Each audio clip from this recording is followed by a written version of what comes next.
मैं हरिदास मीणा, सहाचार्य राजनीति विज्ञान विभाग।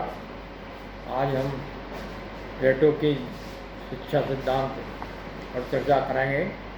पहले हमने इसी संदर्भ में प्लेटो की शिक्षा सिद्धांत के संबंध में जो बतलाया, उसमें बताया कि प्लेटो दो प्रकार की शिक्षा व्यवस्था की,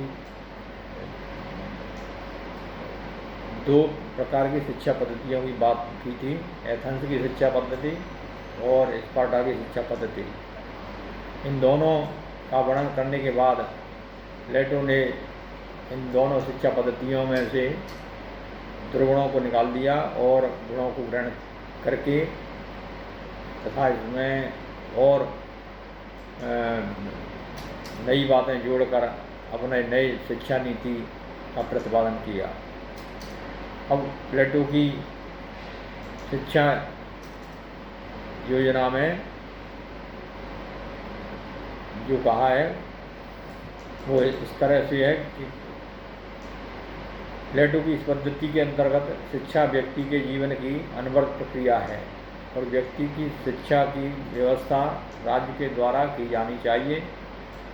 इस पद्धति के अंतर्गत शिक्षा का उद्देश्य व्यक्ति के संपूर्ण व्यक्तित्व का विकास करना है।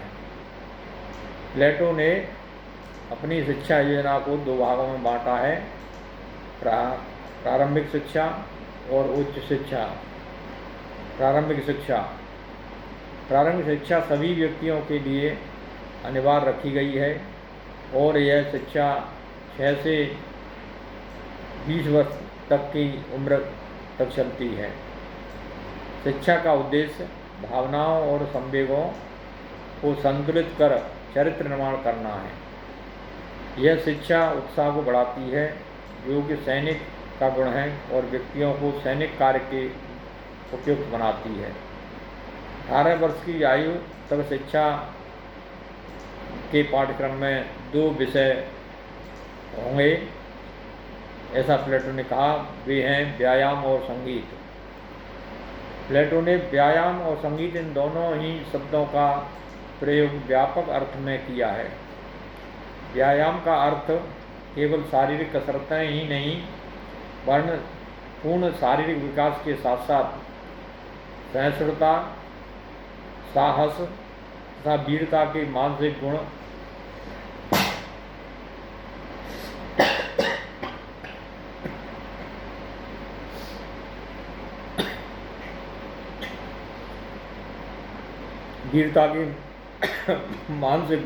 विकसित कर चारित्रिक विकास का मार्ग प्रशस्त करना है।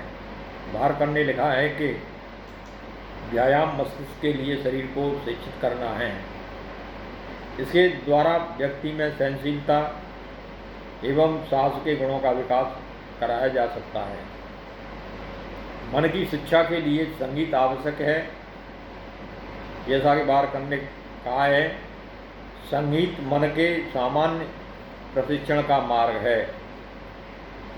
संगीत भावनाओं को परिष्कृत करता है और बुद्धि की सुप्त शक्तियों को जागृत करता है। संगीत शब्द का प्रयोग भी प्लेटो ने व्यापक अर्थ में किया है और इसके अंतर्गत नृत्य, संगीत, कविता पाठ व सभी प्रकार की ललित कलाएं सम्मिलित हैं। किंतु इसके प्रशिक्षण में प्लेटो ने चरित्र पर बुरा प्रभाव डालने वाले साहित्यिक अंशों और कलाकृतियों पर राज्य द्वारा कठोर प्रतिबंध लगाए जाने की व्यवस्था की है।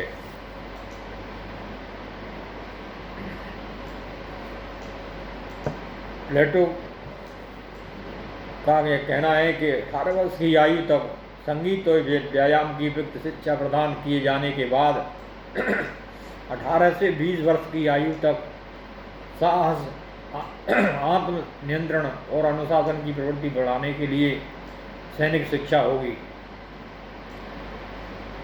प्रारंभिक शिक्षा की इस समस्त व्यवस्था का उद्देश्य सभी व्यक्तियों को श्रेष्ठ नागरिक बनाना है। प्लेटो की प्रारंभिक शिक्षा की जो योजना थी उसका मूल उद्देश्य सभी व्यक्तियों को एक सक्षम, शारीरिक दृष्टि से सक्षम बनाना और मानसिक दृष्टि से भी सशक्त बनाने में सहयोग करती है, किंतु मूल जो प्रारंभिक शिक्षा का श्रेष्ठ नागरिकों का बनाना और उनके शारीरिक विकास को प्रबल बनाना है। दूसरा, उच्च शिक्षा। प्लेटो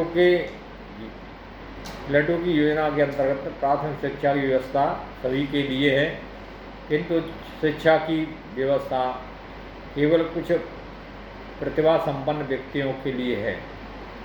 20 वर्ष की आयु तक प्रारंभिक शिक्षा प्रदान किए जाने के बाद युवकों की बौद्धिक और क्रियात्मक परीक्षा लेने की व्यवस्था प्लेटो ने की है। इस परीक्षा में अनुत्तीर्ण होने वाले व्यक्ति देश के सैनिक एवं उत्पादक वर्ग का निर्माण करेंगे। वे कृषक, मजदूर, व्यापारी और शिल्पी के रूप में कार्य करेंगे। परीक्षा में उत्तीर्ण व्यक्ति ही उच्च शिक्षा प्राप्त करने के अधिकारी होंगे। उच्च शिक्षा के लिए व्यक्तियों का चुनाव निष्पक्ष भाव से किया जाएगा तथा इसमें व्यक्ति की आर्थिक स्थिति एवं कुल के आधार पर कोई भेदभाव नहीं किया जाएगा।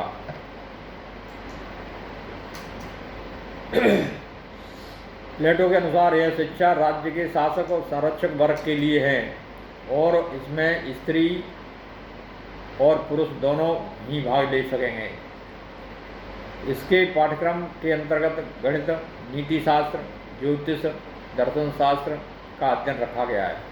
प्लेटो ने मानसिक विकास करने के लिए, बौद्धिक विकास करने के लिए इसमें जो विषय रखे हैं वे मानसिक विकास और बौद्धिक विकास के लिए उपयुक्त हैं। इनमें गणित है, नीति शास्त्र है, ज्योतिष शास्त्र है, दर्शन शास्त्र है का अध्ययन रखा है। गणित प्लेटो का प्रिय विषय था।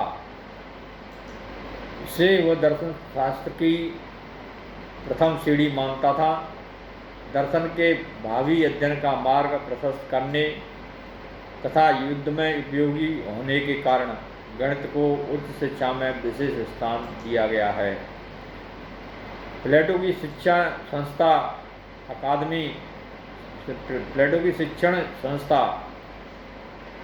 अकादमी के प्रवेश द्वार पर यह वाक्य अंकित था: ज्योमिति गणित की एक शाखा होती है, तो ज्योमिति से अपरिचित कोई व्यक्ति यहाँ प्रवेश न करे। ये प्लेटो ने उसके मुख्य द्वार पर लिखवा दिया था।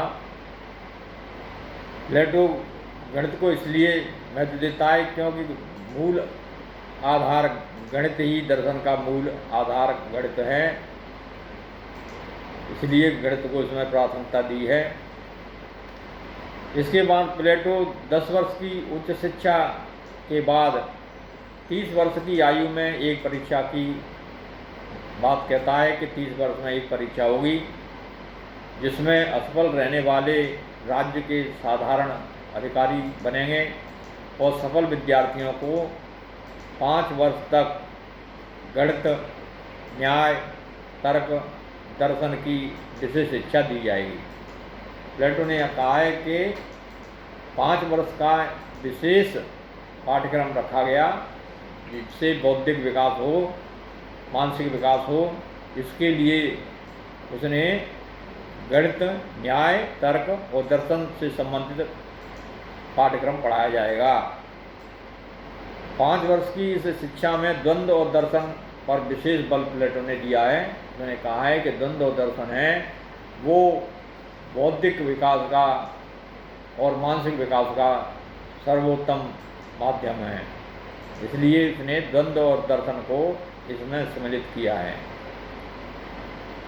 इस संबंध में प्लेटो के विचार को व्यक्त करते हुए क्वायरे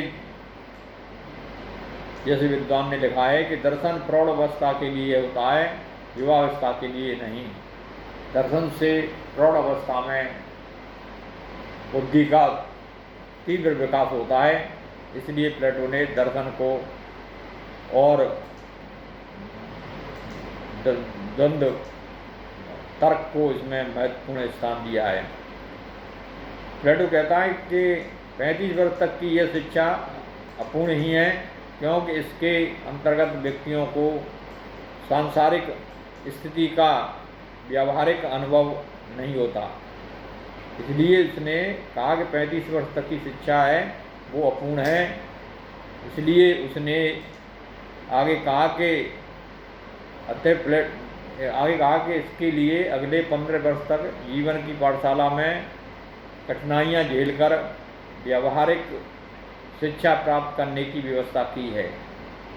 उसने एक तरह से 15 वर्ष और उसमें जोड़े और कहा कि 15 वर्ष के लिए एक व्यावहारिक शिक्षा प्राप्त करे तो ऐसे उच्च शिक्षा प्राप्त व्यक्ति समाज में जाएंगे और समाज में एक प्रकार से भिन्न भिन्न प्रकार की समस्याओं का समाधान करेंगे।